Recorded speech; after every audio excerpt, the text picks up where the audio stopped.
Magandang umaga mula sa Pag-asa Weather Forecasting Center. Ito na ating update sa magiging tayan ng panahon sa susunod na 24 oras.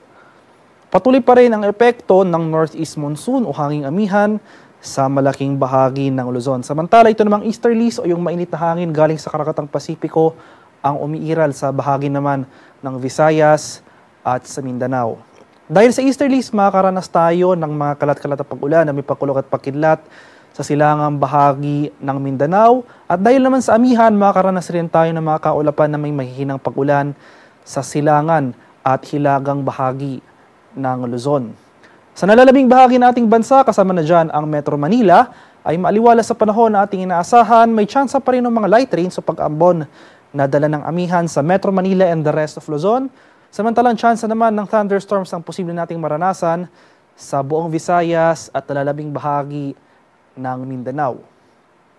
At para naman sa magiging lagay ng ating panahon ngayong araw dito sa Luzon, dahil sa amihan, asahan pa rin natin yung mga tsansa o yung mataas sa tsansa ng kaulapan na may mahihinang pag-ulan dito sa areas ng Cagayan Valley, sa mga lalawigan ng Apayao, Kalinga, sa bahagi ng Mountain Province, pati na rin dito sa lalawigan ng Ifugao, Aurora, buong Quezon at sa bahagi ng Camarines Norte.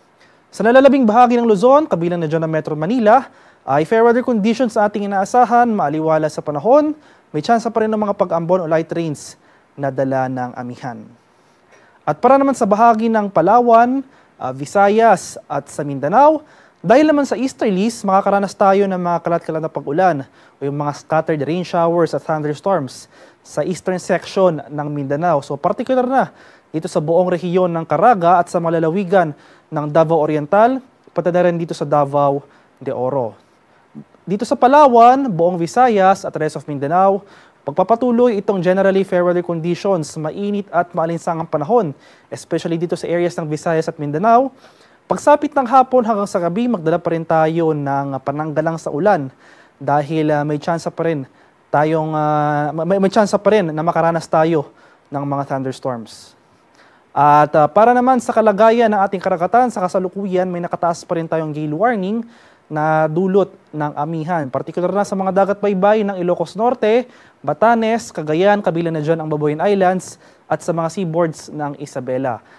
Kaya sa ating mga kababayang mangingisda at may mga maliliit na sasakyang pandagat sa mga nabanggit na baybayin, kung maaari ay huwag po muna tayong pumalaot dahil posible tayong makakaranas ng maalon hanggang sa napakaalong karagatan sa mga nabanggit na lugar. At para naman sa ating 3-day extended weather outlook sa mga piling syudad o sa mga piling lugar ng ating bansa, simula bukas, araw ng Biyernes hanggang sa Linggo, inaasahan natin ang tuluyang paghina ng hanging amihan. So hindi na natin inaasahang makakaapekto ang northeast monsoon sa buong Luzon for the next 3 days. So akibat ng paghina ng amihan ang pagtaas ng ating maximum temperature sa hapon or sa tanghali. Kaya mainit at malinsangang panahon na muli ang posible nating maranasan starting tomorrow. Magdala pa rin tayo ng payong dahil posible pa rin yung mga tsansa ng thunderstorms pagsapit nga ng hapon hanggang sa gabi. Temperature forecast para sa Metro Manila sa susunod na 3 araw, posible maglaro mula 23 to 34 degrees Celsius.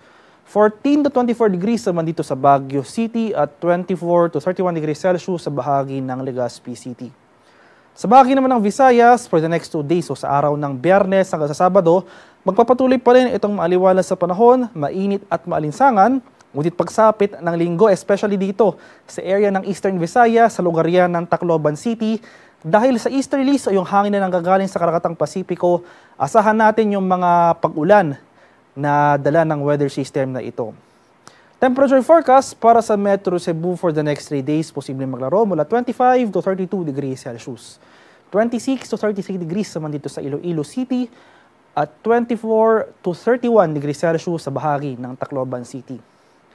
At sa bahagi naman ng Mindanao, for the next 3 days, gayon rin po, magpapatuloy itong mainit at malinsangang panahon, generally fair weather conditions. Generally fair weather conditions simula umaga hanggang sa tanghali, ngunit posible pa rin yung mga tsansa ng thunderstorms pagsapit nga ng hapon hanggang sa gabi. Temperature forecast para sa Metro Davao for the next 3 days, posible maglaro mula 24 to 33 degrees Celsius. 23 to 33 degrees naman dito sa bahagi ng Cagayan de Oro City at 23 to 33 degrees Celsius sa bahagi ng Zamboanga City.